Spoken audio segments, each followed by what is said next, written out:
Hello everyone! In this video po I am going to cook pork adobo with patatas and hard-boiled egg. Okay, let's go! Okay, so iprito muna natin ang ating mga patatas. Yan. At atin din i-boil yung ating egg, hard-boiled egg. So, iset aside na natin ang ating patatas at ating hard-boiled egg. Yan. So, ready na sila. At atin na rin, at nakababad na rin yung ating pork belly. Nakababad na siya ng toyo at lemon, brown black pepper, at saka soy sauce and oyster sauce. Ayan.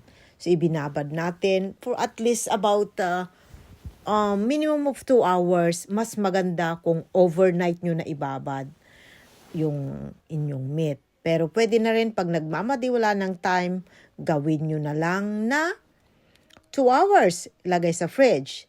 And after that, atin na din ilalagay sa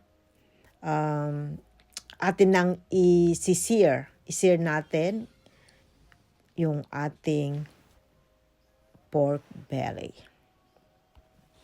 Okay, so ito na nga. Sindihan natin yung kalan. Maglagay ng konting olive oil at start na natin magbisa.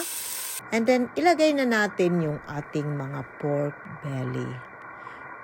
Ang gusto kong ma-achieve dito ay palabasin lang natin yung sariling mantika. Ayan, at maging brown. And pagkatapos that, ilagay natin yung ating pinagbabaran at hayaan na natin na lumambot. Ayan. Okay, so ito, pwede na to. Ilagay na natin yung ating mga patatas. Ayan. Konting kulo-kulo lang kasi para lumambot lang konti yung ating patatas. And after that, ayan, pwede na yan. Ilagay na rin natin yung ating mga eggs. Ayan, malapit na to. Okay, so ito na po. Okay na, pwede na. Tara, magsandok na tayo.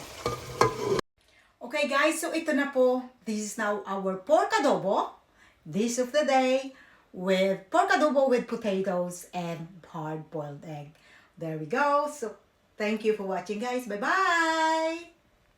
So please don't forget to like, share, and subscribe. Thank you. Bye-bye.